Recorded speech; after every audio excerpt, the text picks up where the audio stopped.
Welcome back, everybody, to our part 3 of energetic aspects of the narcissist and empath trauma. Today, we want to talk about narcissistic parenting and narcissistic parents and narcissistic families and all that is involved in that. My name is Jona Bryndis. Don't worry, if you're new to this, you don't have to speak into the microphone. That's just something that is open to you at any time. I really want you to know that it's really, really important for us to hear your stories, to hear your sharing, what worked for you. I am looking at the questions that were submitted before the webinar. So for those who are listening to the recording, couldn't come, there's 2 very important questions that we need to address. Okay, welcome everybody. I hope you guys had a good holiday weekend. Perfect stage for narcissistic family dramas. And we'll talk a little bit about this, so I hope that it's not going to traumatize or re-traumatizing you too much, but at the same time, it's also a good way to release this. As those of you who may have listened to the energy update, this week is all about release and not allowing this repression. So please share. The objective of this workshop is to ask and to share, to increase your awareness and to educate yourself, of course, to encourage you to become an active participant and learning strategies. Today we're going to talk about narcissistic parenting, narcissistic parents as part of the narcissistic empath trauma. This is part 3, so we've already had 2 parts here. And the good thing is, since I've now scheduled 6 parts altogether, so we're going to have 3 more parts. We don't have to rush too much and have enough time for you guys' sharing. I would like to cover today the tactics and dynamics. So the tactics that are being used by narcissistic parents, the strategy that they have, to set us up, to groom us, and also the family dynamics that the most typical family dynamics that exist in families where there were narcissistic or where there is narcissistic parenting. I'm going to take a deeper look into narcissistic families and then, of course, talk about your strategy to how to stand your ground and how to, perhaps even shut them down. And I would like to start off here with one of the questions. Question that I definitely want to address is the problem with being divorced from a narcissist with children and 50-50 custody. That is a huge problem, and we'll probably need to add 1 extra workshop just for this particular subject. But when I call this problem, of course, I want to stay neutral and say this is a big issue. All right, and why is that? Because obviously there are different objectives. And I've mentioned this in part 2, where we left off as your antidotes, your powers. Your power is free will. Your power is your choice. Your power is your ability to go into your heart, your ability to speak from the heart, your ability to use your empathy. And that is your medicine, guys, with your children as well. If you have to co-parent with a narcissistic ex-partner, then that is your power. You won't be able to prevent this influence or this grooming, conditioning, and so forth from being attempted. But you can set the counterpoint to it through talking with your children, through connecting with your children, and through strengthening their feelings, their needs, basically applying the antidote and always making sure that you are connected with them, that you are with them. But there's one thing you can never do if you're co-parenting with a narcissist, ever. Don't ever call your ex-narcissist in front of your children. Do not call the father or the mother narcissist, sort of as you're newly gathered inside, and label them that way. And I mentioned this last time already. One of the big traps that we run into is that our own judgment will be used against us. And we're just not as trained as a narcissist. So don't ever go there. That battle you will lose. But as I've already mentioned last time, there's one thing narcissists hate more than being called a narcissist, and that is accidentally exposing themselves as narcissists. So here we have a lot of room to operate. Okay, if you cannot escape the relationship or the contact with an ex-partner, narcissist, co-parent, there are many ways for you as an empath, as an energetically sensitive, to expose the ex in front of your children. Not sort of as a manipulation, but as a way for your child to see it for him or herself. The bottom line and the deeper spiritual, energetic truth of having a child with one or multiple, obviously, children with a narcissist is that this is part of your children's karma. So this narcissistic parent, mother or father, will be mother or father for your children for the rest of their lives. There's nothing you can do about this. And will there be pain? Will there be trauma? Will there be influence? Absolutely. Just like there will be influence from society, from peers, from school, from grandparents, from you name it. You cannot prevent this from happening. It's not your job. The reason why your child has picked you as a mother or as a father, in conjunction with the narcissist parent, is to learn the antidote, to have the antidote basically already in their crib. So you're going to have to trust into the true self of your child that he or she will work this out.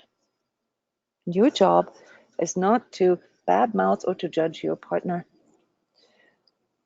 Your job is to model and to teach your children the tools, how to stand their ground and how to stay in their hearts, so that they can become a conscious person, a spiritually, emotionally, intellectually free person, regardless of whether they're dealing with a narcissistic parent or grandparent or whatever.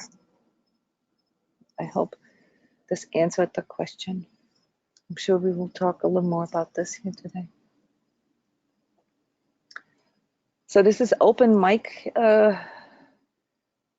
time here. Would anybody like to share anything about narcissistic parents, parenting, grandparents, family constellation, anything? Anything you found out? Anything you've realized?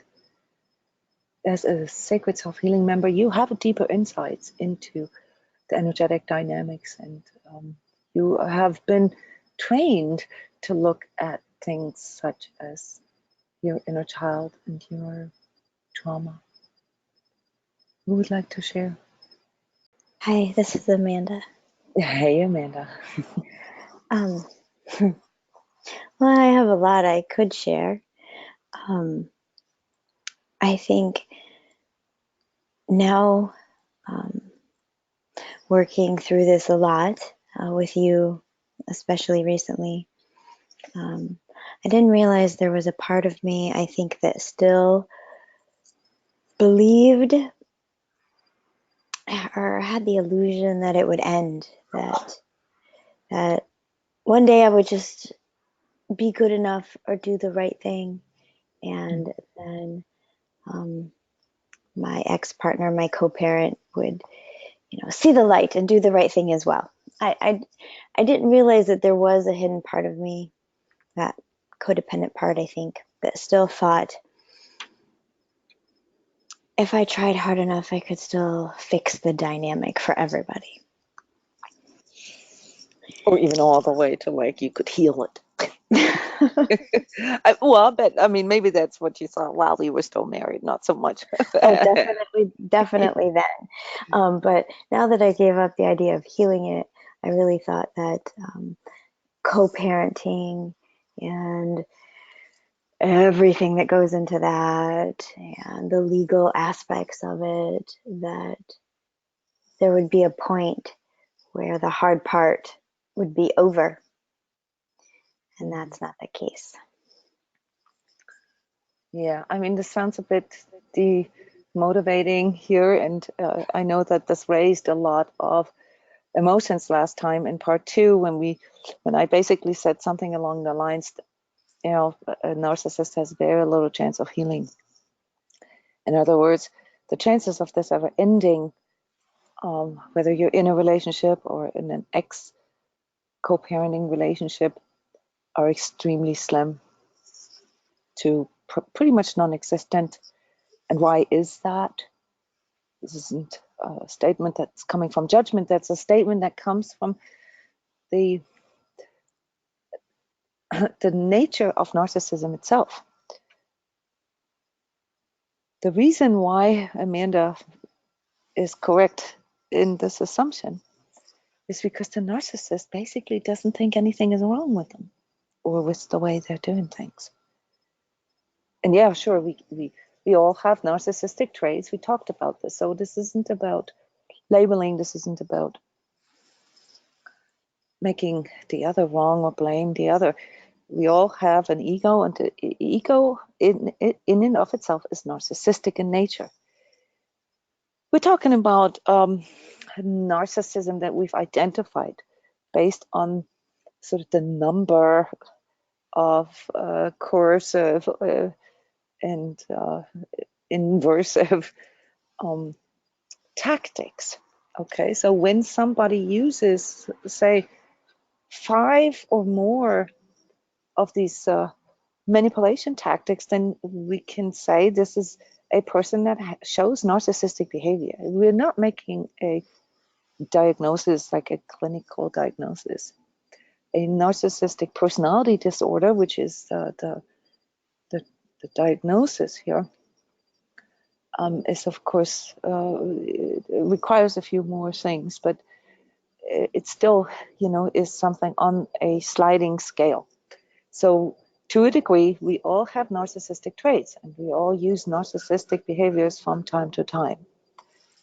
But when we are dealing with a full-on narcissist, then the chances of that ever stopping are 0, because the objectives are different. The objective is not, and it's wonderful how you said this, Amanda, the objective is not to find the higher route, to improve, to evolve, to grow. The objective for a narcissist is to win, is to experience his or her own grandiosity with an audience that includes you, the children, and everybody around, no matter what the cost. And for the sole purpose, and this is something that we as empaths or energetically sensitives on the empathic side of things cannot really imagine, to avoid this utter emptiness that is inside, the complete lack of sense of self. The complete lack of sense of self. Now, we all have difficulties, we all have trauma, and that can inhibit our connection with our true self. This can make things harder for us. But the one thing that differentiates the empath from the narcissist, okay, and again here, when we talk empath, we talk about the energetically sensitive person that can sense emotions and from the unseen, and is often, you know, unable to differentiate whether it's his or hers, and often also codependent in nature, meaning going the extra mile, trying to please, trying to appease, and putting the other person's needs before his or her own needs. And the narcissist who has a complete lack of empathy. That's the one thing we can't imagine. There's a piece in us, no matter how selfish we may act sometimes. And of course, there are degrees of selfishness, and some of which we can only really discover when we do shadow work. But the one thing we cannot imagine is that the very thing that is basically the core of our problem, namely that we feel too much emotion, we have too many feelings, and we think that all those feelings are ours, okay, is not there. In the narcissist, there's no contrition, no remorse, no regret in regards to hurting other people's feelings. There is none. And that's why the healing chances are very slim. Because the narcissist honestly believes that there's, that other people, all other people in the world are imbeciles, and that they're just not getting it. I hope I'm not sounding too judgmental, but that's the one thing we cannot imagine. Jona, I want to add what I see as the flip side of that grandiose narcissism is, that's not what you said, but that is how I've always thought that narcissist was. They are the guys on the stage. Well, there's a famous person in politics in the States right now. That's what I thought a narcissist was. And then it's a textbook narcissist. Yeah. Of a specific generation. Mm-hmm. When you and I talked, it took a while for this concept to sink in, because I see my mother as a narcissist, but I see her from, and we talked at length about the flip side of specialness is a victim. So my mother was a grandiose victim narcissist. Mm-hmm. And it took a long time for me to get what you were talking about, because that just didn't seem right. How can someone wield that much power without a top hat and a cane tap dancing across the stage, right? But my mom did it in a different way. She was committedly crazy, like psych ward, medication pills, electroshock therapy, victim on the couch. But life even is terrible. Without that, right? Even without that. Oh man, and like you had just said, oh God, I sung and I danced and I stood on my head and barked like a seal for so many, many years, trying to get that woman to tell me that, number one, that she loved me and that I had value, and number two, as the resentment kicked in, could you just fucking say you're sorry for treating me like a bag of shit? So my own victimhood and my own specialness and all of that came up. And so hearing Amanda talk about, you'll get wait your whole life for this, and it's not going to happen. And it's like one day you woke up and found out there was no Santa Claus, like, ugh. And I think like the rest of it was fueled by anger and victimhood. But when that piece came in, that the wounded child of me was never going to get that externally, right? And so the learning how to self-love has been really challenging, because it still feels like there's a tiny piece of me that goes, well, maybe on her deathbed when she gets dementia, she'll forget and she'll tell me, right? And I know that's crazy thinking, but it's still funny, because funny works. But it's really interesting. Actually, from my experience, that does not reside. A lot of things reside with dementia, but narcissism doesn't. That's funny. Yeah, and I'm being facetious. I'm not really waiting for that moment, but I know that sometimes there's a little girl inside of me that goes, hey, wait a minute, I'm still here, and you sure wish somebody would blow up this balloon and put it on a stick for me. But anyway, so And then as a result of being raised in an environment like that, I always looked outside of me for someone to love me, and I usually picked alcoholics to do it. So that was another journey in itself. But this is about parenting and the and I remember you and I talking, Jona, about you were one of your primary reasons for heading down your personal spiritual path with karma, etc., so that you didn't pass that shit on to your kids. Sorry, not to call your stuff shit, but Oh, my stuff is just as shitty as yours. So I remember thinking, okay, well, what would my mom do? Okay, I'm going to do the opposite. And I tried to do that when I raised my kids, and of course they got their own battle scars, because who wouldn't? But I know I didn't make all the same parental decisions. So anyway, that was my thing. As a narcissist, always feel like he or she would be super special. But my mom did the super special victim, and I didn't see that right away. Yeah, let me take this as an opportunity to divide narcissists. This is coming from the DSM.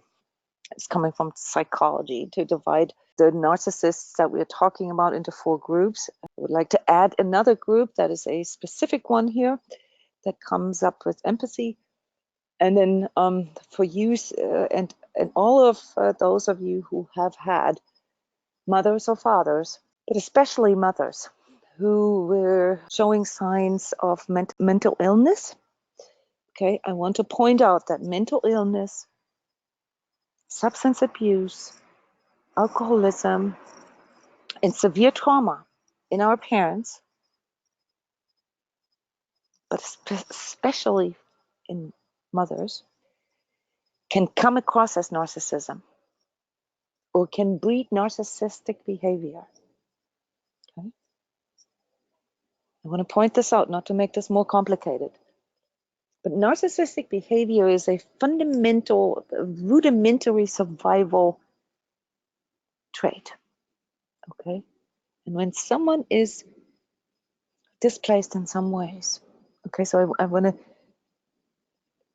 add a little more compassion here. And it was, like you said, like admitted to the psych ward, had extreme, maybe substance abuse or alcoholism, or was extremely traumatized herself, himself. That can end up in narcissistic parenting tactics and family constellations.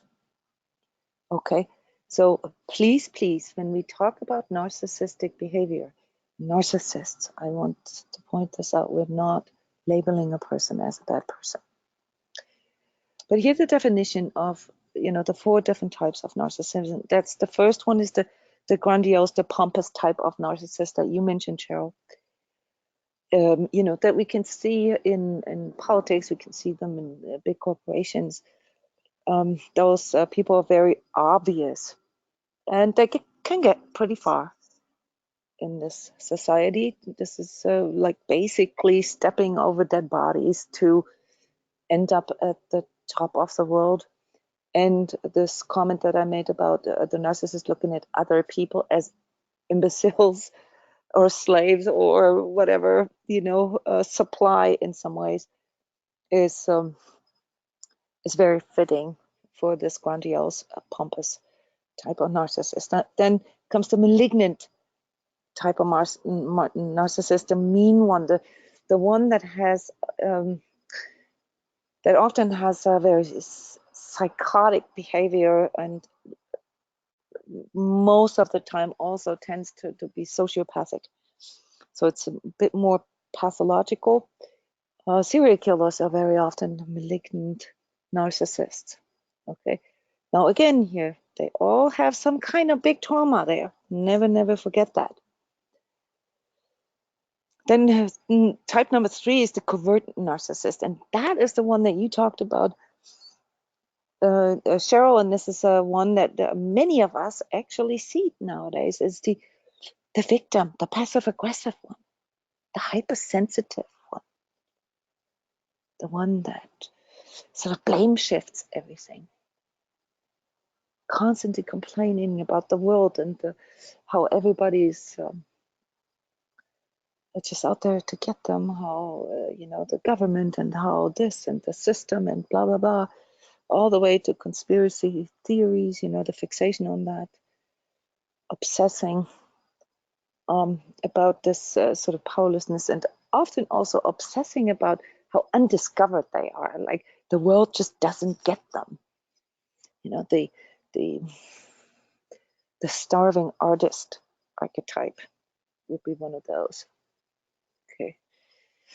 And then the fourth type is the communal narcissist. That's a newer type. That's something that we see with social media. That's the save the world syndrome. Taking selfies every time they do something good, being like the hyper vegan type of person, the hyper yogaist, whatever is sort of high up on the scale of fad, and that uses the save the world type of notion that is considered to be a good doer thing nowadays, as their narcissistic suppliers, their narcissistic audience, without actually meaning it. And then the fifth type of narcissist that I would like to add is the codependent narcissist. And that is an oxymoron, actually, because just a minute ago I said, let's not forget, codependents and narcissists are operating on the same scale. And it's a sliding scale.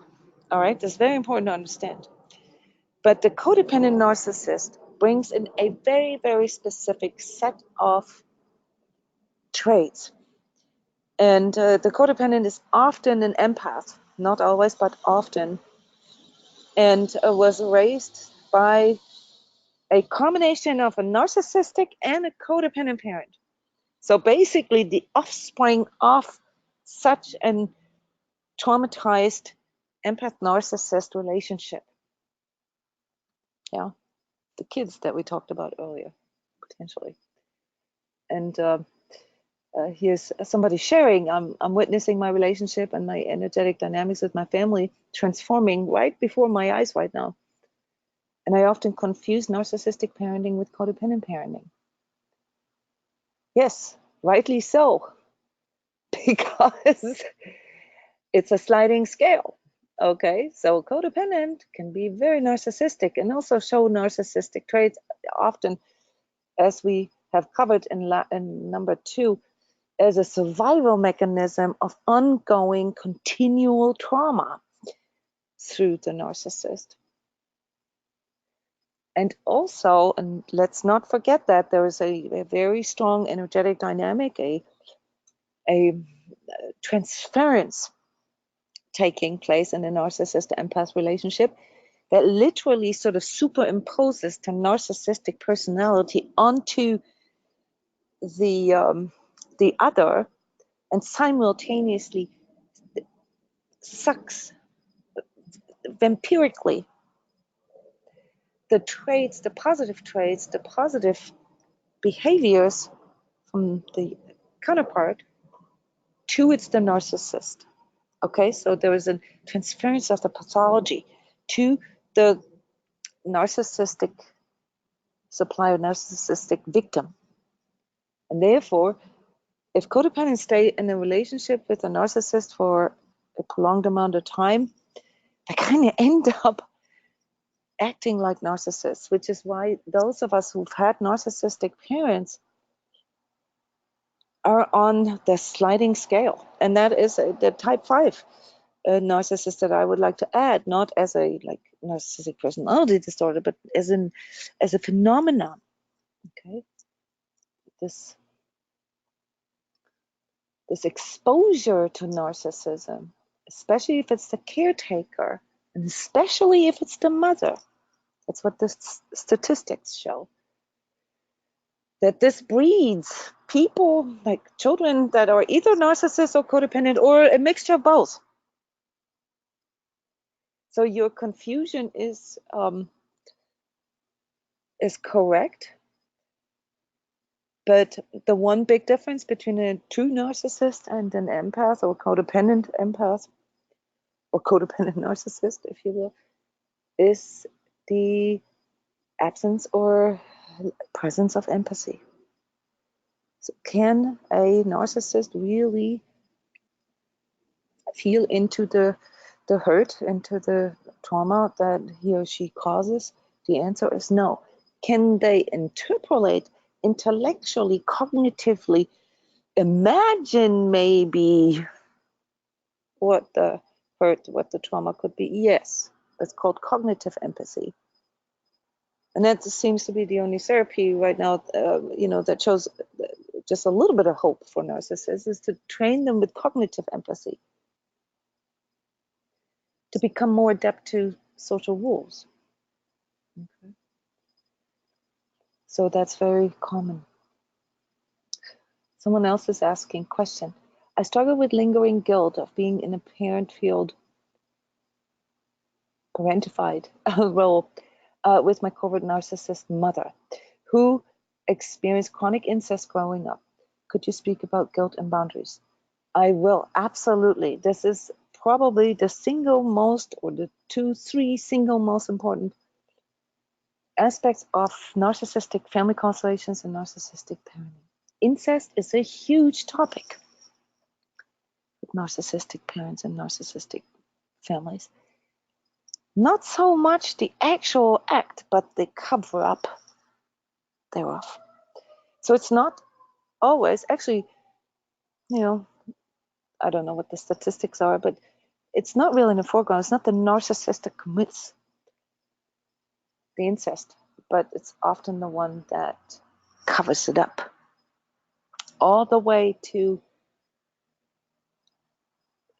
denying the reality, the existence of it.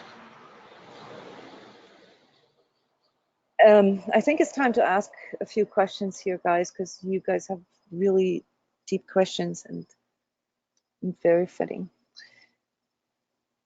Let me ask you, who of you suspects haven't had a narcissistic parent? Even just in sort of predominant narcissistic behavior, maybe not in the clinical sense as a personality disorder, but who of you thinks, believes, sees proof that they've been raised in a narcissistic family constellation, narcissistic parents? That's okay. Ooh, that's 75. Oh, that's a good 3/4 of us, almost 80%. Can you guys lower your hands? Yeah, or I can do this too. Who of you directly, indirectly, meaning that it not necessarily happened to you, but to a family member, someone you know, somehow in conjunction with your family member involved, had some kind of sexual trauma associated with this kind of parenting style? Not the parents themselves, it could be uncles, cousins, aunts, brothers, whatever. Lots of other constellations, family members involved in somehow sexual trauma. Okay, so this is almost half of us, guys. I want you to know this. Okay, so just so you understand the audience here. And when who of you has had this happen and actually spoke out? Who of you actually spoke up as a child or later as a grown-up? Okay, that's a small minority. And of those of you who did speak up, was your version of truth acknowledged? Or was it somehow either blame shifted, distorted, or not being taken seriously? Like, as in you made this up. No, this didn't happen. Or it was covered up. like literally messing with your reality. Yes, it's still hidden. Yes, so the hidden part, that's the part that I mean. Yeah, okay. Guys, understand that you are not alone. Okay, this is very common. And it is also common to not know these things, even if they happened in your own family, because one of those very common ways to deal with it is to sweep it under the rug. Okay. Yes, and substance abuse as well. Thank you for adding that. Sexual and substance abuse. So incest, so if sexual abuse or sexual trauma, we did a workshop here for you guys not too long ago, 3-4 weeks ago, about sexual trauma and define what sexual trauma is. Remember, it's not just intercourse, it's all kinds of things. It's fondling, it's exposing, exhibitionism, voyeurism, all kinds of things. And the statistics are clear, 25% of all of us have experienced sexual trauma in their childhood measured from 0 till 18. And those that come from narcissistic family constellations have often experienced that within their own family or friends of the family that was somehow sort of part of the deal.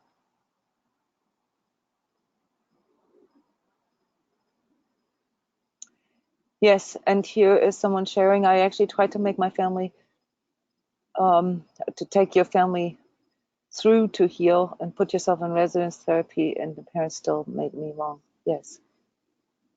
And that will not change. And we'll get to that in a little bit. Why? Because that is an impossibility.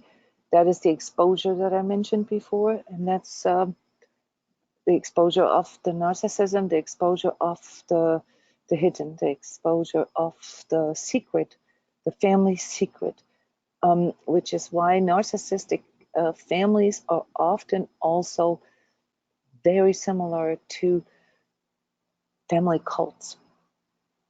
Okay. So let's zoom through here real quick and let's investigate for a second what it now is that drives us nuts, that makes us feel traumatized and still having to deal with things in the aftermath. Why, like Amanda shared, it's so difficult to let go of hope that one day it would be healed. Why is this so difficult for us? One of the things that we've already mentioned is the judgment that is being used against us. Okay, and I want to just zoom through here, unresolved trauma stored in us. We went through all of this already. It's just for the comprehensiveness of this video. We talked about narcissistic traits, so sense of entitlement and specialness, grandiosity, superficiality, that they're not really interested in us, more interested in the appearance. Poor ability to regulate emotions, that they turn to into rage beasts, throw temper tantrums. Things are extremely dualistic with narcissists, either like way up there or way down there. Poor listening skills, all the way to like, you didn't say that, hypersensitive to criticism, seeks admiration and adoration at all times, needs this invisible audience, shows general arrogant and dismissive gestures, degrades other people's feelings, is dishonest and manipulative, and emotionally and energetically projects a lot. This includes guilt, okay, and blame, and push-pull games, hijacking other people's emotions, sort of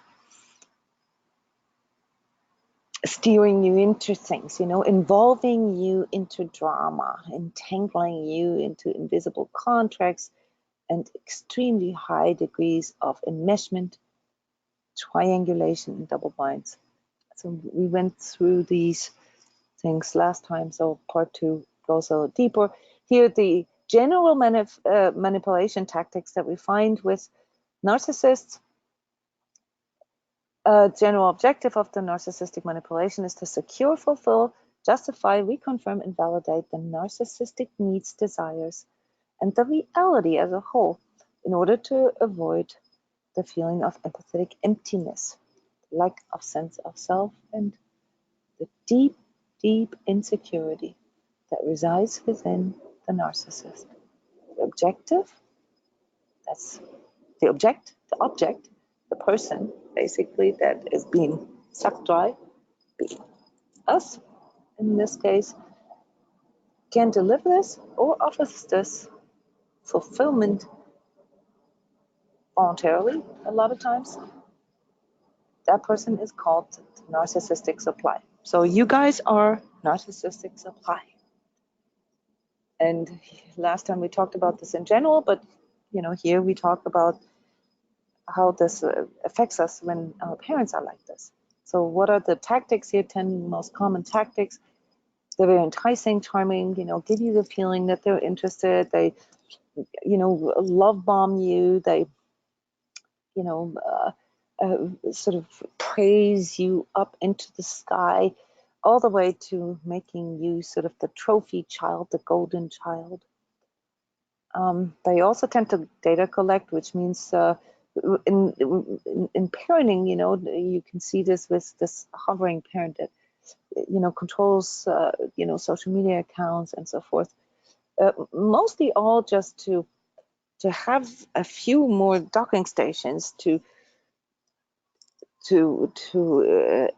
execute the enmeshment. So, like say, typical trait of narcissistic mother will be that she's trying to control all the social media accounts, and then knows everything about the friends, and looks at all the pictures of the friends, and tries to create relationships, even becomes the friend of the friends, all right, becomes an important person for all the people in your life.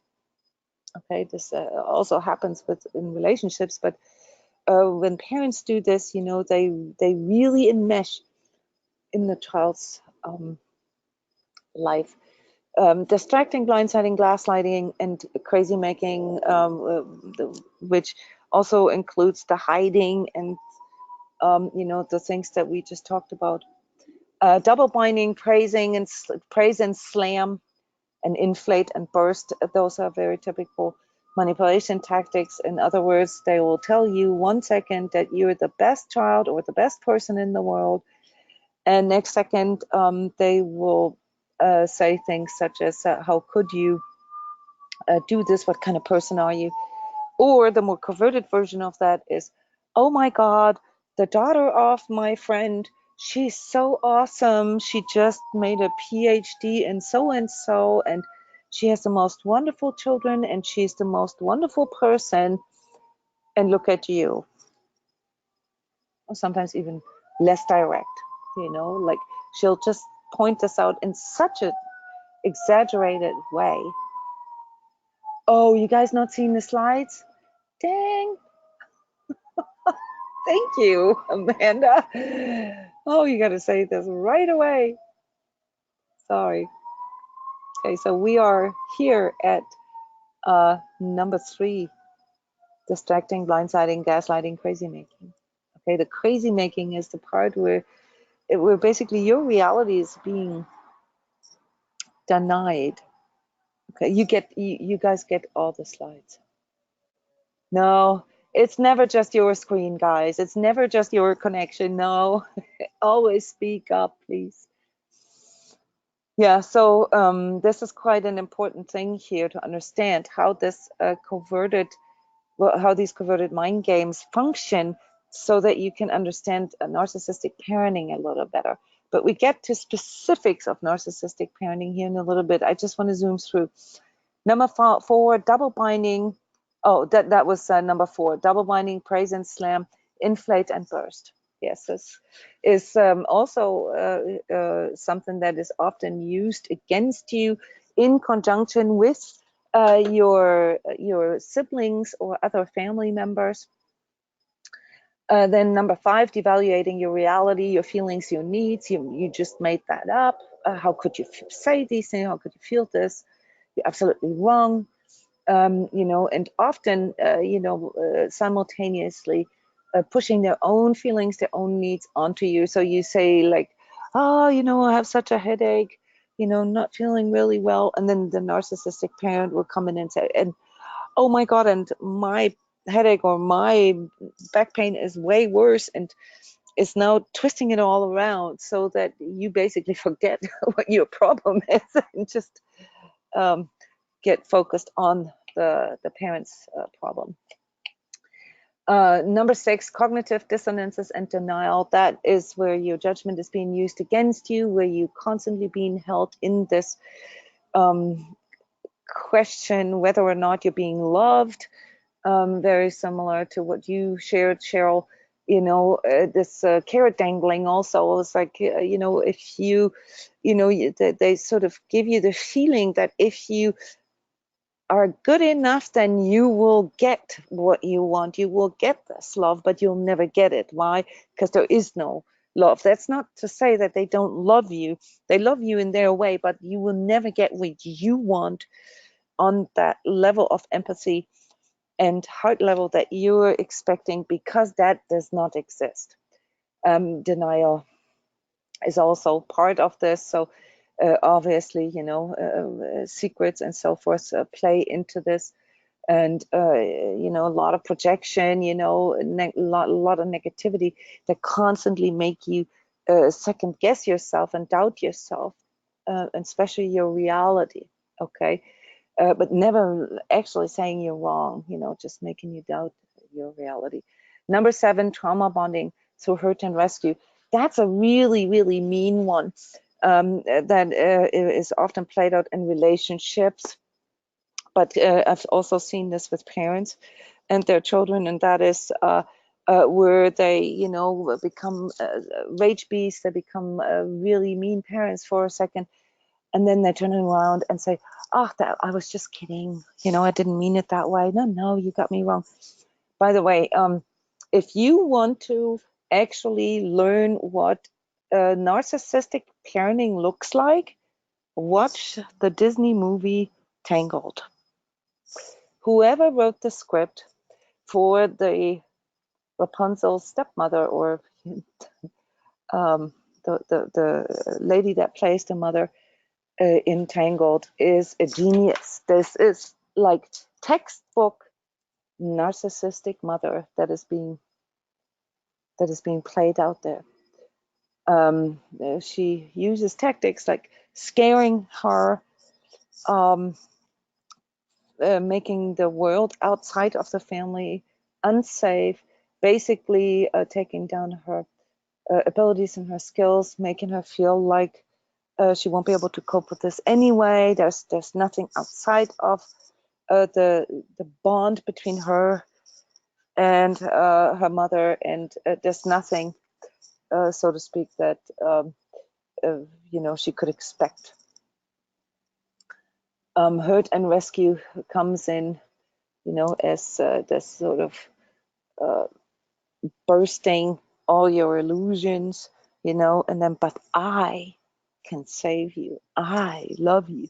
I am the only person there for you. I'm the one that, that is always there. And in relationships, it's this like really hurtful behavior, and then the love bombing right afterwards. Number 8, hyper-criticizing by establishing insane rules. Guys, this is something you've got to, this chart, you got to study this, okay? Insane rules. Do you guys know what this is? Rules that are impossible to fulfill. Who of you has experienced something like this? Like OCD type stuff. Like, no matter how hard you tried, it was never perfect. It was never the way your mom or your dad wanted it, ever. It's insane. Yeah, that's like good 30% of you. Insane rules. Okay, like, as children, obviously, we never ask ourselves those questions. We don't know any better. But if you look at it from the outside, it's insane. Okay, and there's no way for you to ever comply, but you will, because you are trauma bonded. You are, you are still craving for this love, for this validation that you are seeking so much. And a special variation of this, guys, is carrot dangling. Carrot dangling in narcissistic families, that happens with inheritance, where narcissistic parents threaten with disinheriting you, or pitting siblings against another, sort of always implying that whoever is, the favorite gets a certain treat, or certain, family heirloom, or, more money, or the company, or whatever. I've experienced this like live. Someone here is asking if I could offer an example. What are you referring to? An example for what? Just give me an extra tip here. What you meant? Oh, insane rules. Okay, yes. Somebody else is commenting unspoken rules. So they're, of course, they're never spoken, because if you would actually spell them out, you'd actually notice how insane they are. But unspoken rules. It could be things such as cleanliness. It could be things such as a certain level of performance that you need to come up with in order to get praise. There is absolutely no limitation. My grandmother, for instance, she was the narcissist in my family, sort of the matriarchal narcissist that sort of then transposed this over to my mother. My mother was a codependent, so she had narcissistic traits, but it was more of a codependent. But that was like she expected everybody to look in a certain way, to dress in a certain way. And there was a thing that she always used to say. I mean, granted, she was born like 110 years ago, so there were different rules, but she'd always talk about how things looked in a magazine. So that was her thing. She wanted everything to look like a magazine, not just the clothing, also the rooms, the house, and all that, the car, everything had to look like in a magazine. That's maybe not that good of an example. If you guys have better examples, insane rules. Who has experienced insane rules growing up? Things that could never, ever be fulfilled. Obligations. Things that just kept you running. Anybody?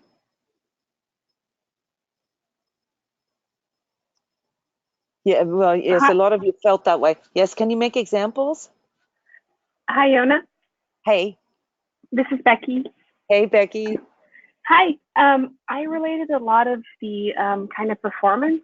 Like for us, it was like we needed to have the perfect clothing, and the way that we were interacting in public needed to be perfect, almost like a perfectionist. And like it didn't really matter. There was always something wrong with what we Yeah, were doing. it was like no matter how hard we tried, right? It was like this Yeah. constant sort of keeping us running, like, Yeah. and often feeling. I don't know if you felt this, Becky. I know I felt this a lot as a child.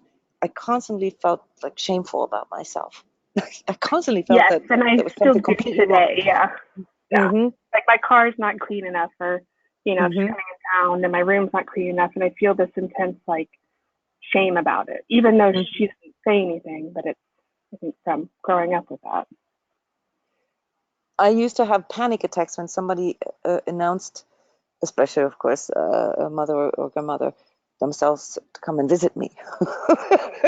And that was like that's like the, oh my God, Yeah. especially if I only had like 1 hour to clean everything up. Yep.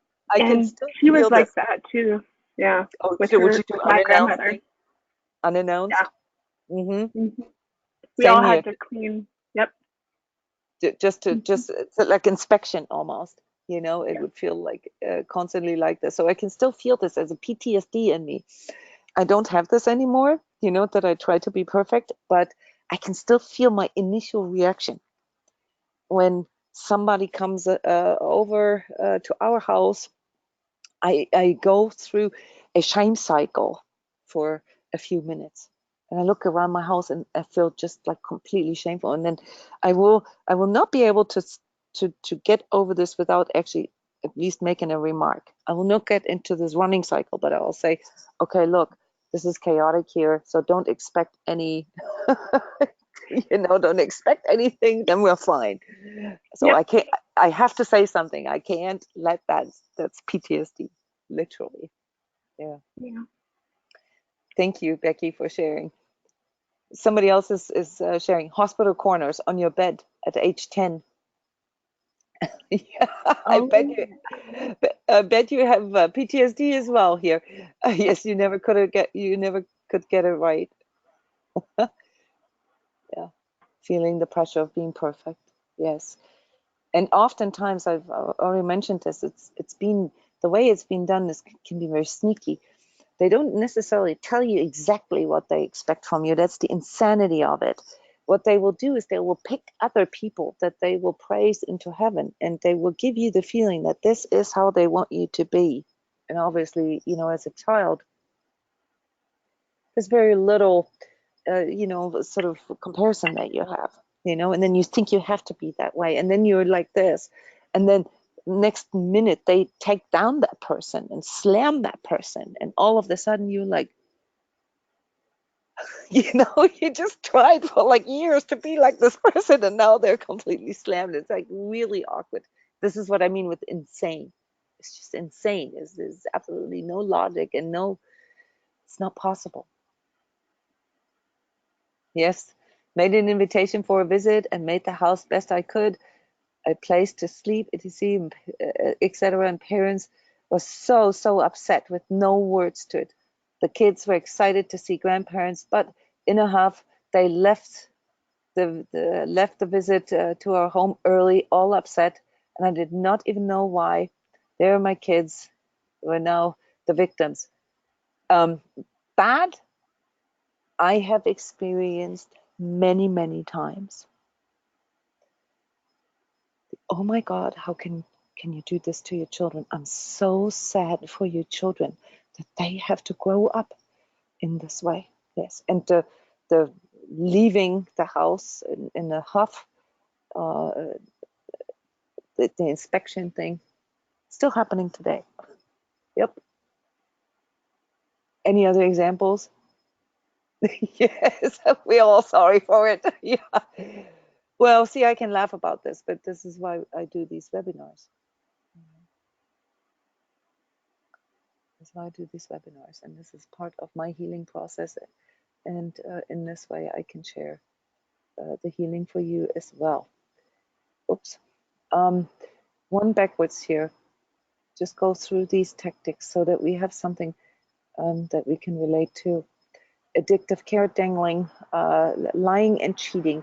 This is something, unfortunately, that is also very typical with narcissists. And even though you will never be able to actually prove the lying and the cheating, but that's something innate to narcissism. Often with parents, grandiose promises that can never be kept. Addicts do this too, but they can't keep the promises. They want to, but they can't, and then later they feel guilty. Narcissistic parents don't feel guilty. They know what they're doing. Yeah.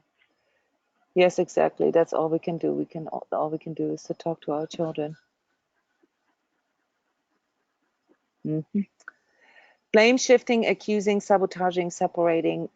Those are the, those are the biggest, it's the biggest cluster of family of narcissistic parenting tactics. The behind your back, obviously, the bad mouthing when you're leaving the room, the talking about you with others, excessively talking about you with others. In fact, when you are a child and you grow up with narcissistic parents, your parents will immediately sort of jump on the other grown up in the room, and they will like literally almost degrade you, by all the most embarrassing things about you that they'll talk, and you'll feel like a complete idiot standing there. So let's get a little closer here into the energetic aspects of narcissistic parenting, what this does to us.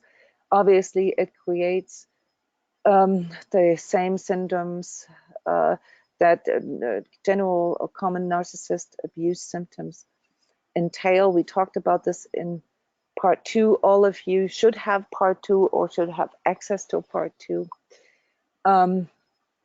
There are things that drive us nuts here, that make us feel completely sucked dry basically in this relationship, and also keep us sort of hoping that those things we've already covered.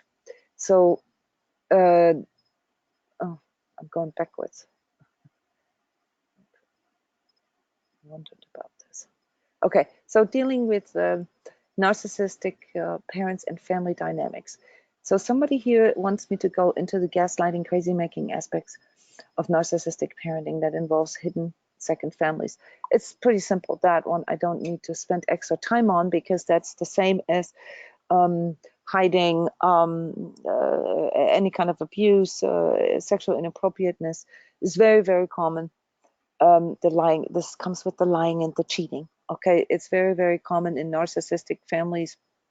Not that just because you have narcissistic families that there's automatically something like a second family involved, but there's a lot of cheating going on, and a lot of keeping things under the rug. And yet, and this is the thing with narcissistic parenting, divorce is not an option. And so you very often have these things where they're, after their death or whatever, it turns out they had a whole second family somewhere.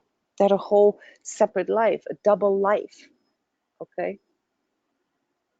Who of you guys, out of interest, who of you has a family where after the death of a matriarch or patriarchal narcissist, or, sort of the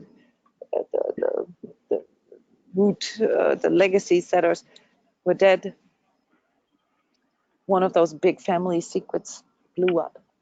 Who of you discovered a huge family secret? It's not always after death, but typically after death it comes out. Big family secrets. Me too. Okay, so that is roughly 20% of us. Big family secrets. Involving sexual abuse, involving incest, involving second family, permanent partner, children, unaccounted children. All of a sudden you find out that you have a bunch of half sisters or brothers.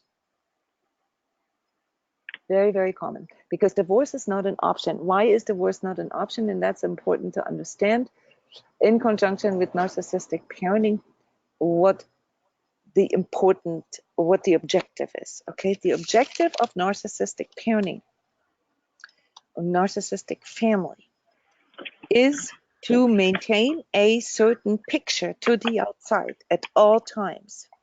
Okay, there is absolutely no exception to that. So there will be, your mother will be this total rage beast, or father, 1 minute, and the moment another person appears, like an outside person, like a neighbor or, you know, anything like that, like a third person appears on the stage, they'll switch into this most beautiful, most loving, most, you know, open person. Who's experienced this as a child? Like you had this like great beast mother or father, and then the moment somebody else appeared, they were like all of a sudden they were. Or who of you had this where their friends saying, "Oh, your mom or your dad, they're so cool. They're like so so much cooler than my parents. You're so lucky that you have those parents." Yeah. So these are very typical. Yeah, that's like 15% of us. Yeah. Yes, it's very gross. Yeah, I'm reading your guys' comments. Okay, so but what are the dynamics here? Let's look at that a little bit. So obviously, you know, it's there's a willfulness, there's a strategic a sort of grooming that is taking place with narcissistic parenting.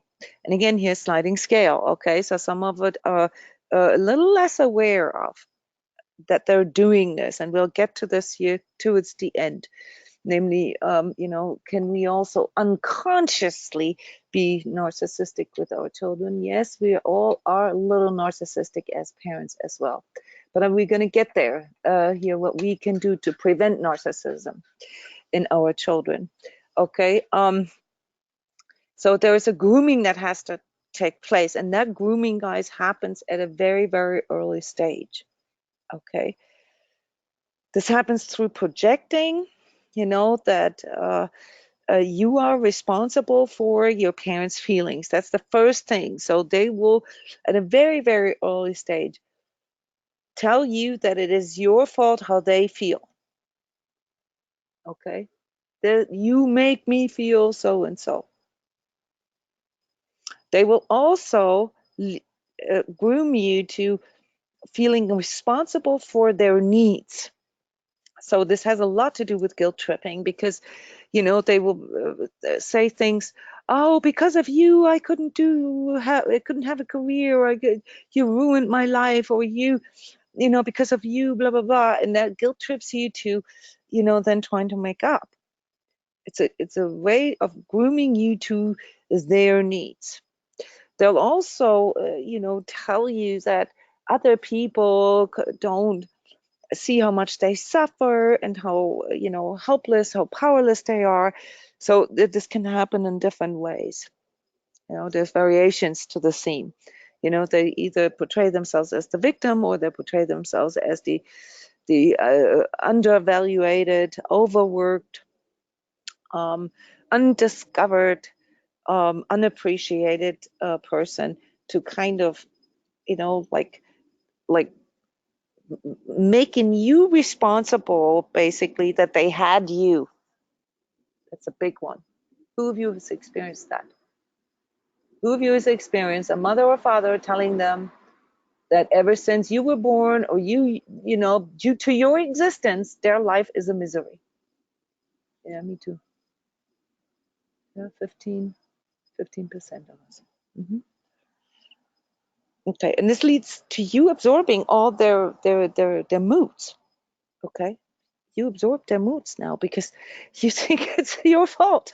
Okay, it's irrational, obviously, but you know, by the time you're 18 months old, that's when you realize that, you know, you're not the same as your parent. Okay, up until we're 18 months old, we kind of, you know, our nervous system is aligned to our primary caregiver, in the sense that we actually feel that this is us. And from, you know, the moment we start individuating, you know, where we realize that we are our own person, this grooming takes place.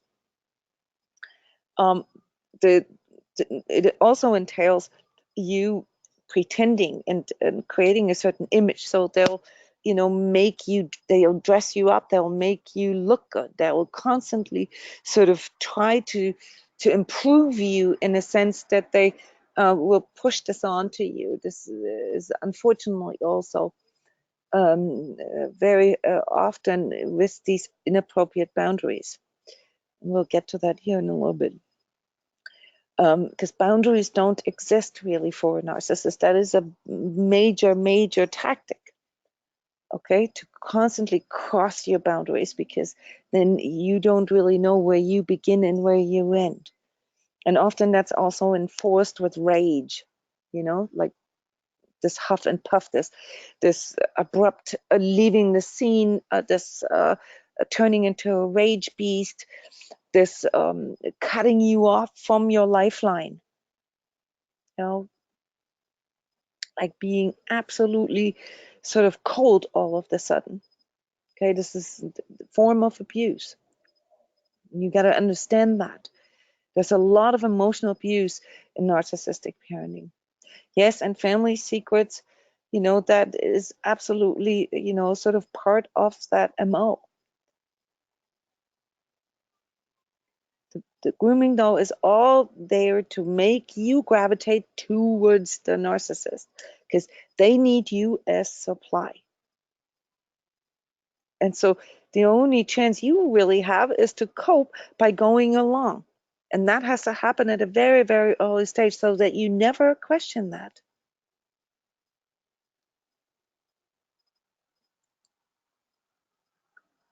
I'm reading your comments here.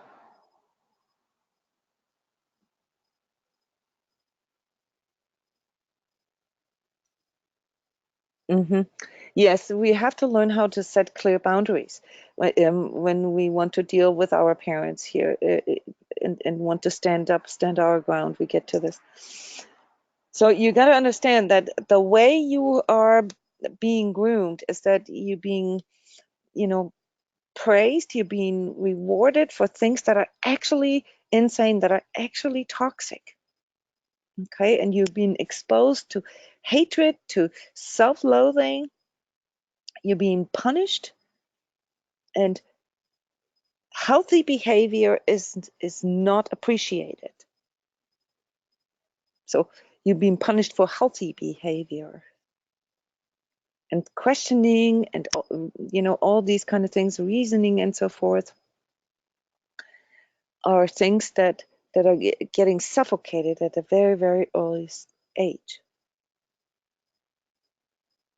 Your feelings were dictated to you. They were not heard, they were not accepted, they were not acknowledged, they were denied, negated, and neglected.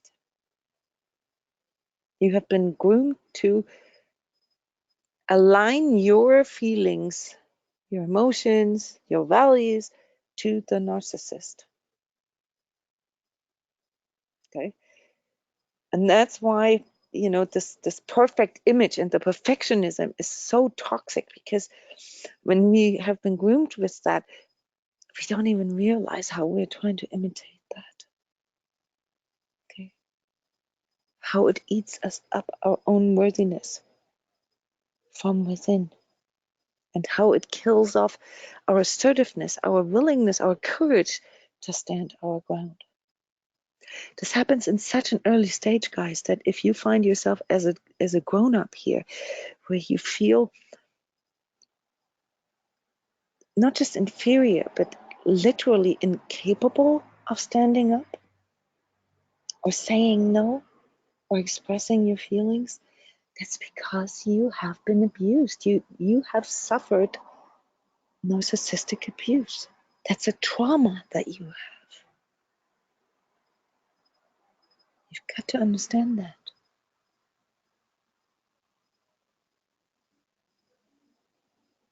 Jona. Yeah. Hi. Hi there. And the trauma does heal. Can you hear me? Yes. Does the trauma heals? I mean, Yes. over time, obviously, it's Yes. decades, This is why we're here. I mean, you cannot change the experience, but you can change your attitude and, the attachment around the experience. That's what self-healing is, and that's why energy work is so instrumental here for this, because in trauma healing, there's very little that works, because most of the trauma occurred before you had conceptual thinking. Okay, so you can't really resolve this through intellectual learning. At the time when the trauma occurred, your brain wasn't developed yet to understand those kind of concepts, couldn't verbalize, couldn't even know concepts whatsoever. And therefore, you can't access that with your mind. This is a very, very important thing you guys need to understand. You cannot resolve this with your mind.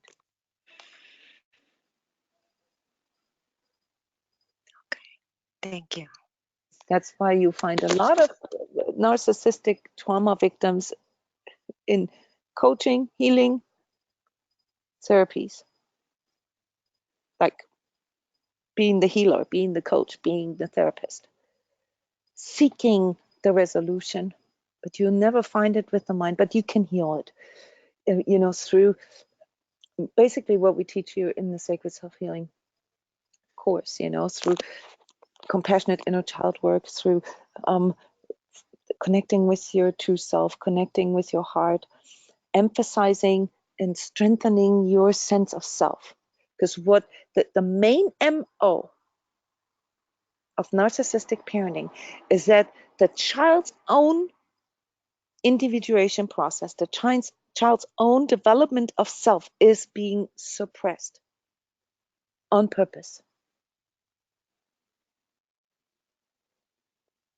It is not possible for a child that grows up with a narcissistic parent to form a secure attachment, secure love, feeling worthy, feeling, you know, worthy of love, feeling that you deserve love, feeling the right to be here, feeling that it's okay to love, feeling that it's okay to trust, feeling that you are lovable.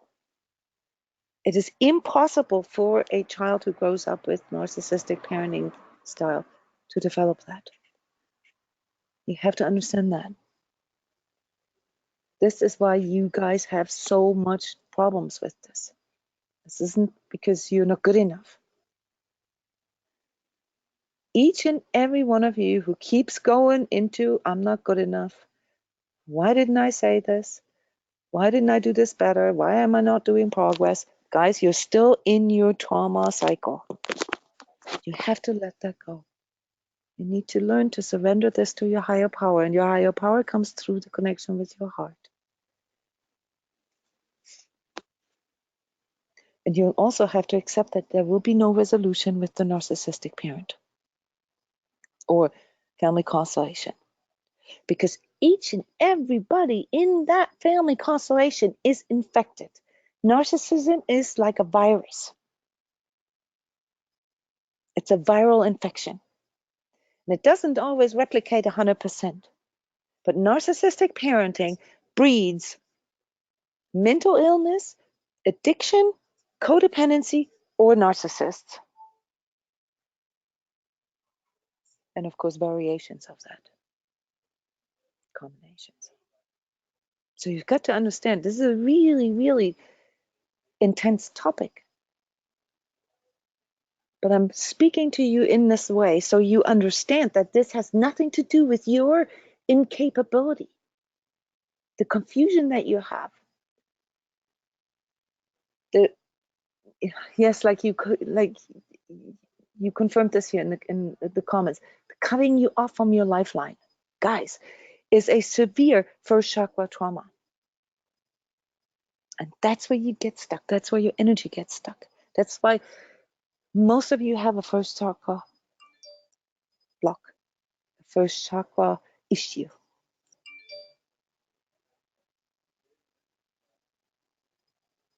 Let's go into the details of that. Okay, obviously, you know, there's the part of the MO is to make the child the extension of yourself as a narcissist. Okay, so I'm speaking as the narcissistic mother now. I see you as the extension. You don't have your own self. I don't have a self either, but I'm using you now as my narcissistic supply to become an extension of me so that I can at least, you know, blow more smoke, create more, you know, sort of projection of self.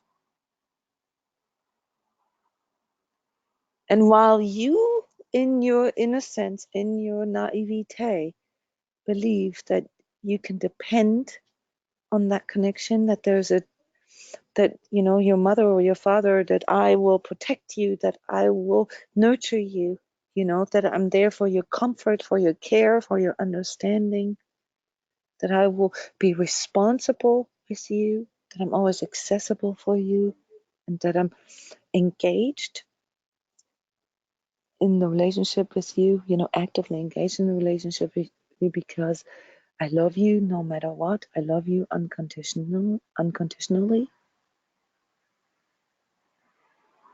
And that's something you cannot expect from a narcissistic parent. You have to understand that. Those are things you, as a grown-up, have to relearn.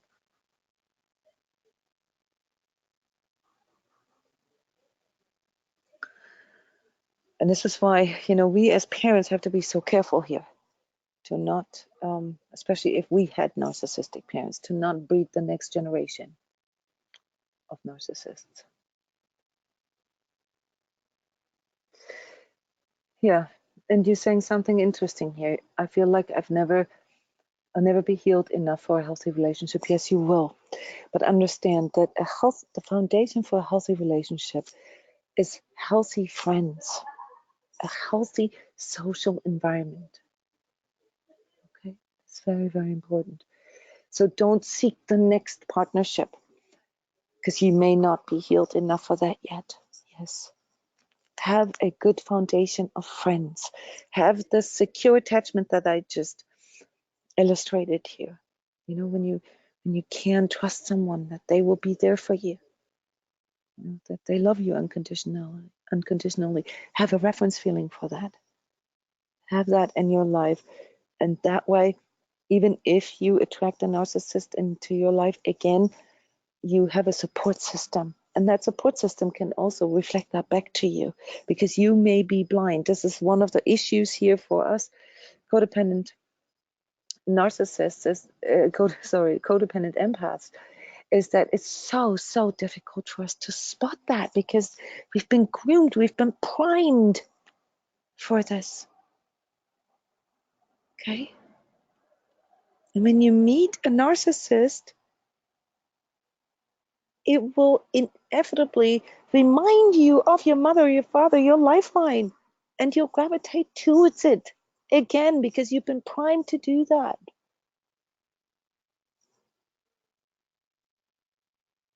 Okay? So don't blame yourself. You've got to stop the self-blaming and the self-judgment, because that is what they use against you. Do you understand this? Yes, and I'm sorry that this is nauseating to hear this. I'm sorry. It is. Yes, and it does affect the third chakra as well. There's a chart here, and you guys will all get the slide, so you can study this here. The energetic effects on your energy body is I've mapped this out for you guys here for all your 14 chakras. But the first and the third chakra aren't even the biggest problem. The biggest problem is this down here. Talked a little bit about this in the energy update this week, because it disconnects you from God. It disconnects you from your higher spiritual connection. And this is why you guys have to start with literally, learning how to reconnect and how to form this fundamental sort of direct connection to the divine, to source. Because you've been groomed not to feel this. Okay, you've been groomed to just create an image of perfection, to create a false self. You've been primed to be a false self. Okay? You've been conditioned with denial.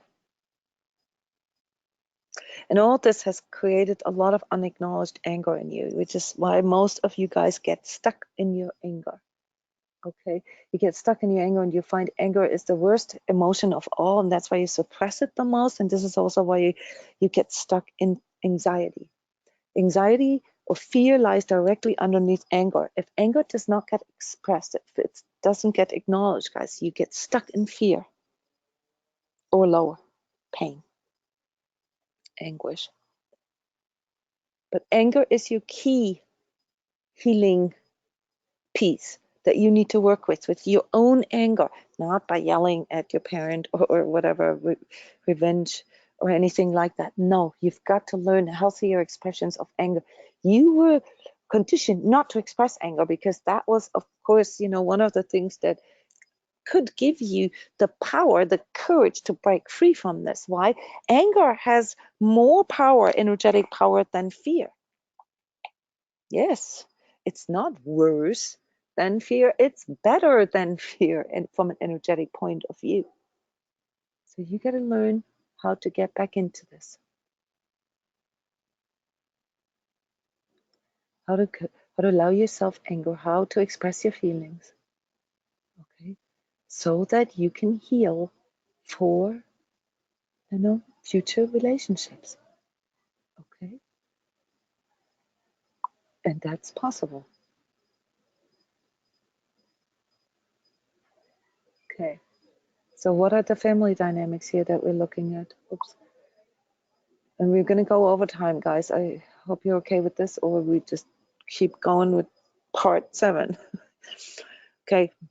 Most prevalent, and I mean, it's so textbook for me when I talk to my clients, is this pitting of the children against another. Now, if you don't have any siblings, then you got pitted against a neighbor's son or whatever.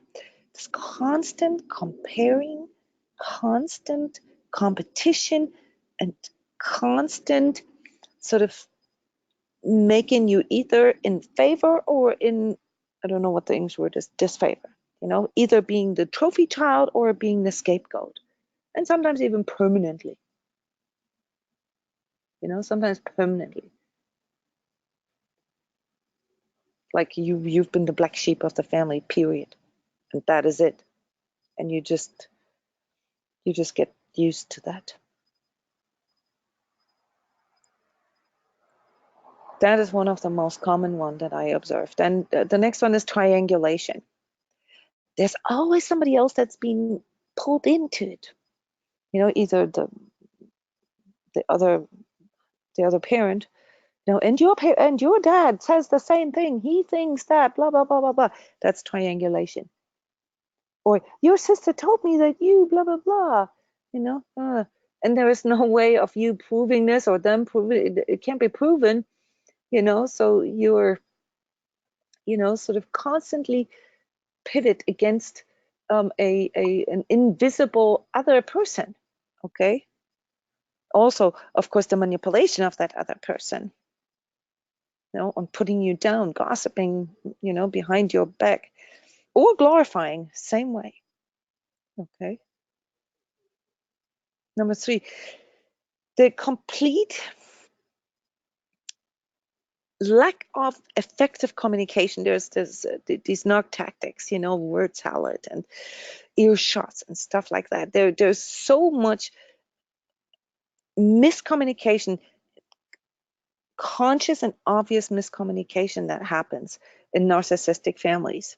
Okay, and we've had this. You guys had this mentioned this, an immediate rage or anger when things get too direct, and when you get too close to the truth. And remember, truth is one of your antidotes, it's one of your medicines. Okay, so all the conditioning, all the priming, has to function, based on that they own the truth. You cannot point out truth, and that's why communication is often really screwed up in many different ways. I mean, we could talk an hour just about the screwed up communication. This can happen in very eloquent ways. This can also happen in very simple words, very slamming and derogatory words. This isn't a matter of eloquence or vocabulary. So number 4 is then the divide and conquer, constantly pitting, constantly, constantly bringing people into comparison, into competition with another. Another thing is this passive aggressive that you guys mentioned already, this passive aggressive behavior, where it's never really direct. It's what we call like an interruptive or broken record method. It's like say you're on a roll, you're like about to share your successes, you like talking about something cool that has happened to you, and it gets interrupted. It's almost like ADHD, almost like they suddenly they have to go, or suddenly they look at their phone or their watch all the time, or something like random, they come up with something random to disrupt it. Okay, very, very common. Number 5 is this fake interest, this fake questions, setup questions. Okay, so it's like almost like a setup. You feel that sometimes all the way to like asking you questions and then leaving before you even get a chance to answer them. That's the funniest thing when that has anybody experienced that? Like where they ask you something and they're not even interested in the answer. It's so weird. It makes you feel so crazy. Constantly. Okay. Number 6, siblings obviously are not encouraged to bond and to be close. We talked about the golden child and the scapegoat, the competition already, because that's a general MO. There's a constant comparison and devaluing with it. So what this is supposed to do is it's supposed to motivate you to please. And really the way this is being done is like trying to motivate you to become part of the inner circle, to become part of this, to become the favorite. Who of you had mothers or grandmothers, fathers, grandfathers who always talked about my favorite? You're my favorite. You're my favorite. This is a setup for that. Yes, that's a setup. Guys, if you were the black sheep of your family, you're kind of lucky, because it's way worse for someone who's always been the favorite. It's way worse. The fall is way lower. I was a black sheep. I mean, I was like, I was occasionally, praised only to be slammed. But I was the black sheep. That's good. Because at some point, if you get angry enough and can let that out, you're like, fuck it. Now that I've already messed up, now that I'm already, like at the lowest, who cares? Can't do anything wrong anymore. So that's easier than coming down from the ivory tower of the favorite of the golden child. That's a lot harder. Yeah, so scapegoating is, something that you'll find in the communication styles of a narcissistic parent a lot. There's constantly, who was this? Whose fault is it? There's a constant, I mean, there's people who have a PTSD syndrome with what they did, because they're so afraid of hearing this, like, whose fault is it? Okay. And this is also where issues with accountability come from. Number 8, lack of boundaries. Talked about this, and unfortunately this extends all the way to sexual abuse and incest. There's this constant question, sort of where my intimacy begins and where it ends, on purpose.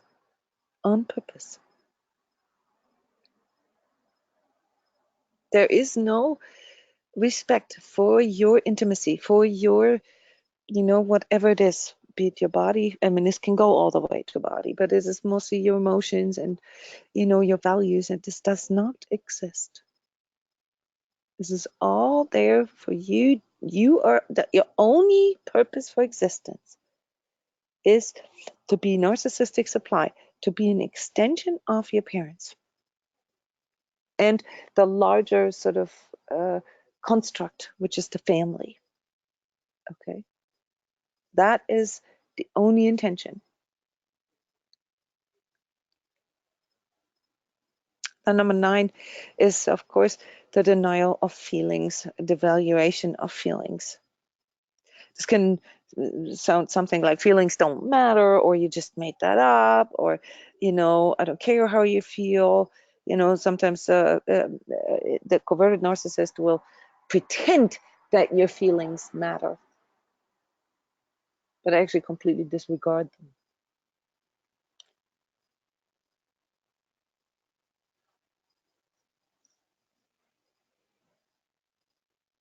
I'm reading your comments here. What I noticed was that as silently as I was the scapegoat as a child, I painted my energy, and then others put me as the scapegoat beyond my understanding. There, then my energy would collapse in negativity. Yes, this is very important to understand. You know, these things don't always happen directly. They often happen indirectly, and as an energetically sensitive and empathetic child, you take that on regardless. You take it on regardless, guys. Yeah. And what this makes, what this you know, causes in you is that you have absolutely no way of telling normal, you know, like healthy normal. In fact, you were conditioned, you know, through punishment and through, you know, taking the carrot away, or taking the favorite status away. When you pointed out truth or things that would be more healthy. And so you end up, you know, basically feeling that, you know, either that your feelings are wrong, my feelings then therefore must be wrong, or you stopped feeling altogether. You became numb. And I want to add to the lack of boundaries here that this often also leads to us doing things that are against our own integrity and our own values. This is why incest and sexual abuse is so common here, because if your boundaries are non-existent or inconsistent, it's very easy to steer a child, and even the grown-up child, you know, the grown-up, into doing things that they don't really want. You know, this could be sexual activities such as threesomes, or, you know, like really extreme types of sexuality that are actually against your own values, you know, like SMM and fetish stuff and so forth, all the way to, you know, you literally giving up, you know, your love, giving up your identity, and all of that. You know, we see this a lot in cults. You know, there's of course always the question, well, how come, you know, that these people that you know, that volunteer, you know, for these kind of practices, you know, why? Because they were raised by narcissists. That's what breeds that, guys. And that's also why we feel why narcissistic parenting also breeds children that are susceptible to cults. And part of that is because the narcissistic family in itself as a whole structure, you know, if the narcissistic matriarch or patriarch is powerful in that, if they're succeeding a lot in that, shows all traits of a cult as well. Number 9 then is the lack of accountability. So you will never get a narcissistic parent, I mean any narcissist for that matter, to admit that there was something wrong, to admit, so Gerald, don't wait, that's never going to come.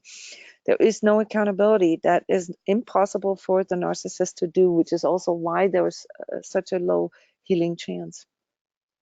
This is also why you, as a trauma victim, have issues with accountability. Because even if you're willing to be accountable, you probably tend to take too much responsibility for things as a counter, you know, as part of this grooming process, you know, because there was no accountability, and this is all skewed. This is like really screwed up your boundaries and your value system and your ability to see this. Okay. And then lastly, number 10, of course, not feeling good enough. Raise your hand if you don't feel good enough. Those who are not raising their hand right now are asleep already. Yes, yes, yeah, thank you. That's almost everybody, plus the ones that are already asleep. Yes, I see you. Not feeling good enough. Yeah. And so the healing process, guys, has to happen through rebuilding this bit by bit, guys, bit by bit. Okay. But you have to remove yourself from the exposure. You have to get out. You cannot stay in those constellations. You can maybe, if you're very sporty, try to, get back to it, after you've done some extensive healing, just to see how good you are already, how much of that you've transcended. You've got to understand that this is like PTSD stuff. Okay, so you got to shift your mindset, you got to retrain your emotions, you got to retrain your boundaries, you got to work with responsibility, you got to work with your perception, your inner child, the reconciliation within your shadow stuff, because a lot of this false self and skewed perception of normal has created like really weird payoffs, ego payoffs that if you look at it, you won't be able to intellectually get past that. You have to heal this from within, but you have to cut off the narcissistic supply first and learn how to override this, how to basically rewrite the override, because the narcissist has overwritten your ability to connect with yourself, with your self-care, with your self-love, with your own needs, and you need to like override this. So it's like, it's like you have to reparent yourself from scratch with new tapes, your critical inner voice, right? You have to, with sentence for sentence, desensitize and stand up to your critical inner voice and neutralize, these things that you've been programmed with and replace them with new programs. This is like the process of you taking your power back, of you stepping into your free will. Is a long process that doesn't happen overnight. So if you think you can go to family gatherings, which are these 100% stages, for narcissistic supply, you've got to understand that that's a game, and that's the narcissist plays that game to perfect, to how do you say? That's the whole entire sort of investment that they do their entire life. They're pros at this. Okay, and they will try to, like really play these tapes again, and they will grip on you. They'll have a grip on you, whether it's birthdays, your birthday, their birthday, traveling in a car, or traveling somewhere with a holiday spent together. Those are all places where they have a direct audience. Those are all situations where they can have direct narcissistic supply. Direct. Okay, the closer you are to them, the more they can, quote unquote, suck that out of you. Okay, so that's why I recommended last time, and I've said this on other occasion. You can still love your parents, but if you already know that this is toxic for you, because remember, the way to identify whether you have narcissistic parents is, of course, through some of these tactics. But non-narcissists use that too. I mean, again, yeah, we all have an ego. We all have narcissistic traits. But is this list here with the toxic relationships? So that's the best way to tell if you have a toxic relationship with your parents. And if you do, whether you label them narcissist, it doesn't matter. If it's toxic, it's toxic. So you've got to learn how to stand up for yourself and take your power back. And there are a few things here that I can give you a tip for. Number one, birthdays. Your birthday. Do not ever fall for any other promises, and do not expect anything. Don't expect them to cover your needs. In fact, go the opposite and grant yourself the gift that you want for yourself. And whether that's taking a day off from something, indulging, giving yourself a spa day, or giving you the gift that you want, you have to make yourself basically independent from these promises. Number two, traveling. When you have to travel with your family or with your mother or with your father or whatever, especially avoid traveling in the car where it's so close that there is no escape. If possible, travel separately. Even if you have to take an Uber or if you have to, whatever, come up with excuses why. You can't go with them, but you want to avoid, you want to remove yourself from that situation where you have nowhere to go. It makes you their brunt. That's you caught in there. And anyone who's been in a relationship with a narcissist knows what that's like. Every time you go somewhere, on the way to there, in the car, do you guys know what I mean? They hammer at you. You come out of, it's like, it's the anticipation of having an audience, okay? And they have to somehow process that. So they're using you as your brunt. And you come out completely discombobulated, and look like you've just lost it, okay? And they're like the shining star. This is like how they get supply. It's like getting your last shot before the big show. Holidays, this is a big one where you have to, like, if you spend, several times with your family and it's a toxic family, well, I mean, you will absorb, so all I can say is, be smart about it. Don't spend too much time, too many hours. I mean, I've literally made this a science, trying to find out how many hours it takes until I absorb stuff from my family. And I came to 2.5 hours. Anything longer than 2.5 hours, I have to, I have to self-clear after 2.5 hours, but anything beyond 2.5 hours takes me longer. That goes deeper. It starts latching on after 2.5 hours. So try to avoid it as you can. If you can't, then just make sure that you don't feel responsible for all the shit that goes down, and that you don't absorb, all their projections on top of your own PTSD. Okay, let them be unhappy by themselves. Okay, make your own plans, be independent. Or you need to be able to maintain your own happiness in those moments. I've mentioned this on other occasions. I go walk the dog. I gotta go take the dog on a walk, and that's my way out. Gotta learn how to say no. That's number 4. No guilt, no fear.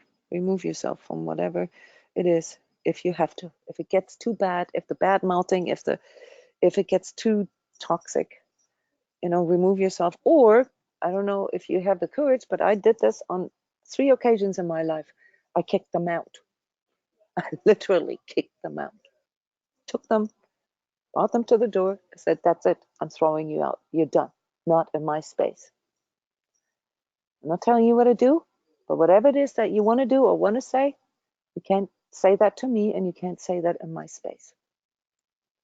So it's extremely healing. It took a lot of courage, but it was extremely healing. Has anybody been in a situation like that where you would at least would have liked doing that?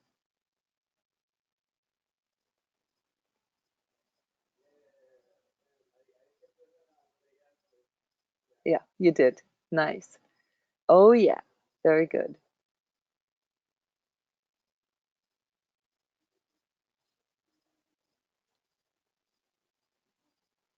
Yeah, I can't really talk about basic self-care here. I talk about this all the time. This takes up too much time. I mean, this is listen to the energy updates. Every week I talk about self-care, self-love. Um, yeah, yeah. No, you got it. Okay. Yeah.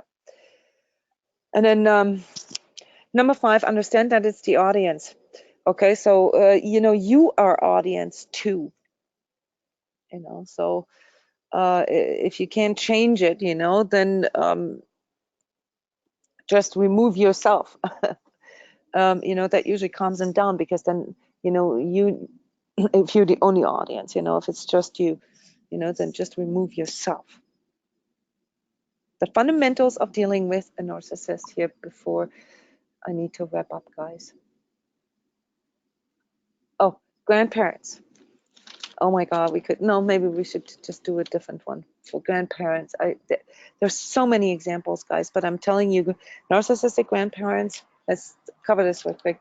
They do groom your children. They groom your children from the very early stage. And here's how they do this. Number 1, they destroy the family unit between you and your children and you and your husband. They do this on purpose. Okay? They will, of course, you know, do their normal narc tactics. Okay? They will create golden children, you know, golden child, always compare, and then they'll blame you, you know, for it. So they'll either blame you anyway, you know, because maybe you were the black sheep already, you know, back then. So it's of course, but even if they don't blame you, you will blame yourself.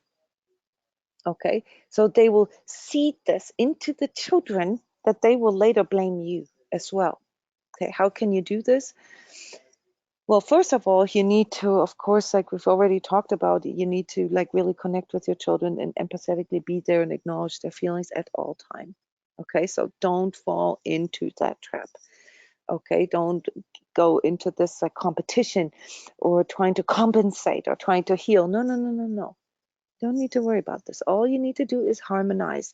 Harmonize the siblings again, harmonize with your partner, harmonize. You know, if you have to put the other siblings, with them up there. If the narcissistic grandparent talks bad about your husband, then put your husband back up there, or yourself for that matter. You know, don't take others down. Put the ones that were left behind back up there. That's a way to harmonize. Okay, number 2, drama with babysitting. If they ever, you know, agree to babysit for you, there is a script for how this is playing out. It's amazing.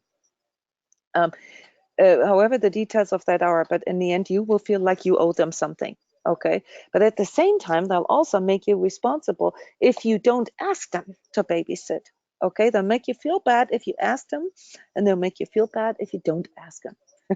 So don't let them babysit is the solution, guys, because that prevents that from happening. Number 3, they'll try to antagonize. Okay, they will emotionalize the children. You know, they will, you know, give them like sort of like real big sort of things home. When, you know, when they talk to them, they'll say some really, you know, maybe scapegoating about somebody else, or, you know, talking about politics, or inappropriate things. Okay, and they'll try to emotionalize their children, and with that emotionalize you. In my case, my mother, you know, always used to do exactly the one thing that I asked her not to do with the children, whether it's foods, whether it's doing certain activities, letting them watch certain types of movies. Blah, blah, blah. She did exactly the exact same thing that I asked her not to do each time. Okay, that's an antagonizing. Okay, number 4, idolizing other families, idolizing other mothers, idolizing other children, so that you continue to question yourself or the children. You know. And all you can do to that with that is like, oh yeah, that's really cool, you know, sounds good, you know, that's like cool. You really have to like just brush that off. Number 5, they'll try to flip things around. Constantly flip things around, make things negative. Okay, they'll constantly make negative remarks about something. They will find negative things about your children, about the way the room looks, the dirty, how dirty their underwear is, or how cluttered your house is. It doesn't matter. They'll try to flip everything into the negative. You know, it could be other people as well. Your only way to stand a chance with a narcissist in general, not just with grandparents, is to say to them, I choose to look at it in a positive way. I'm not going to buy into the negativity of this. I choose to look at the positive. And number 6 is, guys, they're going to, criticize, either, they will use themselves, okay, sort of as like the measure stick of everything. And that will then lower the child, or lower the they can also use you, like how you were as a child, and compare you as a child with your child. Okay, they'll say, well, you always used to be the best in painting, or you were such a talented piano player, or you were such a great basketball player. And look at your child now. Something like that, something that degrades self-esteem. And then all you can do, you can't really shield your child from this, but what you can do is, work on self-esteem with them all together, and don't let that get to them. Just understand all these things. All right, understand these things. I'll create slides for you that list all this for you to, to print out, if you will. All right, so understand that the only thing that you can stand a chance is if you take your power back, if you brush it off, if you, the number 1 rule is to avoid the narcissist, okay, to get out, to remove the narcissistic supply. But if you have to, then understand that the narcissist will try to transfer, will try to put his or her own pathology onto you, okay? So it will make you sick. It will make you feel like shit afterwards, no matter what. Okay, so for you to take your power back means that you have to learn how to stand your ground energetically first, but then to actually withstand all these push-pull, all these triangulation, all these mind games, all these games that are going on. The only way you can do this is by educating yourself. And the other thing is to let go of the expectation that this would ever be different. This will never be different.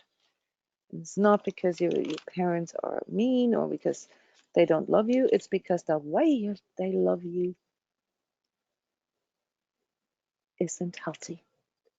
And the way they show it to you is toxic for you and traumatizing for you. So vilifying the narcissist isn't going to work either. You're just going to have to lower your expectations. You need to know what you can expect and what you can't expect. And one of the things that you can't expect is that they will take responsibility for any of it, that they will hear you, that they will admit that they made mistakes, or anything along those lines. This isn't going to happen. Okay? So remember, if you want to set clear boundaries with your parents, now as a grown-up, don't get tangled up. Let them have the last word. Keep your attitude positive. Always say, oh, I've never looked at it this way. Oh, that's an interesting standpoint. Yeah, but I don't think I feel the same way. Oh, I prefer to keep things more positive. Oh, I prefer, I like phrases that start with I prefer, or the way this feels to me. Those are very powerful phrases that you can use, because that's something that the narcissist can't argue with. Okay. And don't let yourself get into this double bind, where you're screwed either way, and where, you end up feeling guilty no matter what it is that you do. Always, always, always focus on self-care and self-love.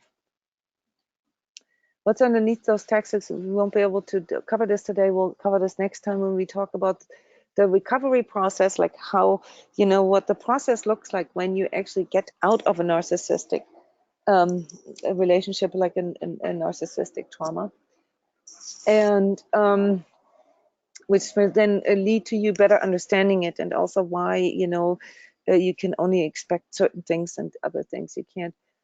The last thing here I wanted to discuss with you real quick before I let you go. As parents, there is something very alarming that I'm seeing, and that is that a lot of codependent empaths are now breeding narcissists. And maybe we just need to leave this here as a question in the room, but what can we do as parents to not breed narcissists? I can tell you one thing, I mentioned this earlier in the beginning, that you must not do. Do not believe just because you have a spiritual understanding and a spiritual sort of worldview that saying no to your children or being angry is bad. That is not bad. Your children need boundaries. They need boundaries to be healthy, to have a healthy sense of normal. The more boundaries you model to them, the more healthy you are in your boundaries, the healthier your children will be, and the lower the chance of them becoming a narcissist. This is very, very important.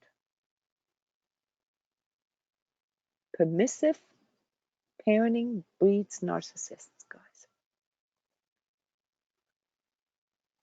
And I see this a lot with especially spiritually oriented parents, you know, who want to give their children, you know, the choice. They want to give their children the best, but there's also this chosen one, this specialness. Oh, my child is an indigo child. Oh, my child is a star seed. You know, oh, the name of my child is, you know, like some Atlantean name. You know, those are all things that create that. What is healthy parenting? Authoritative parenting. That's not authoritarian. Authoritarian is, you know, suffocating, punishing, beating up when you make a mistake. No, authoritative is a mixture of clear boundaries and empathy. So always use your empathy. That's your biggest asset, guys. That is your medicine, your antidote, your everything. Use your heart. Be present. Connect with your children. When they can't talk yet, when they're little, connect with your heart and talk to their true self. But don't make them special. We already know that this breeds narcissists. We have the highest increase in narcissists ever measured in society due to permissive and specialness parenting. Sorry, I'm going a bit on a rant here, but this is very important to understand. Okay, and I understand that this is complex, and especially if, you know, we have a narcissistic ex you know, partner and co-parent. Remember, guys, for those of you who have narcissistic ex partners and co-parents, narcissists do not co-parent, they counter-parent. It's not about the children. It's about winning. It's about maintaining them as the children as narcissistic supply. Since they can't have you, they can have you through the kids. They get the kids. That's all that is.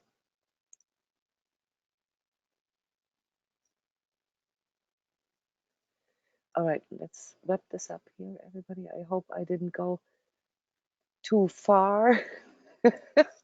Didn't want to make you feel guys feel bad. I just wanted to point this out that from an energetic point of view, that's detrimental. You guys have any questions, or would you like to share anything? What is it that you learned here? What is it that you take home?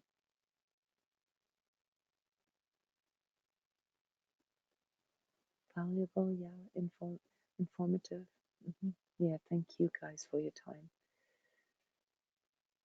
Yes, it helps to put things into perspective. Guys, don't, you know, I know what this is like when you start digging into this subject, empath, narcissist, trauma, all of a sudden, you know, the world is full of narcissists. I know it looks that way, but we do have a lot of narcissists in this world right now, and narcissists do get very far in this world. So yes, it's not all just selective perception, but obviously it's not that way, and be careful with the labeling. Okay. Thank you guys so much for coming. Yes, and thank you, clarity. If this could bring a little more clarity into the pathology, you know, and how this is making you sick, you know, and how you can be more compassionate with yourself and more forgiving with yourself, then that is, you know, what I'm doing this for. Okay. All right, everyone. Please send in emails with thoughts and sharings. And there's a, oh no, don't send me emails. This one has a forum link in the transmission forum. So please go and share, you know, and especially if you're listening to the recording here, because there's 2 times or 3 times more people listening to the recording than actually show up live. Yes. All right, everybody. I love you. I see you in 2 weeks again, same time. We're going to talk about what happens when you get out of such a relationship and what the actual healing / recovery process looks like, the ups and downs of that. It's very difficult, and we'll look into this, why this is the case.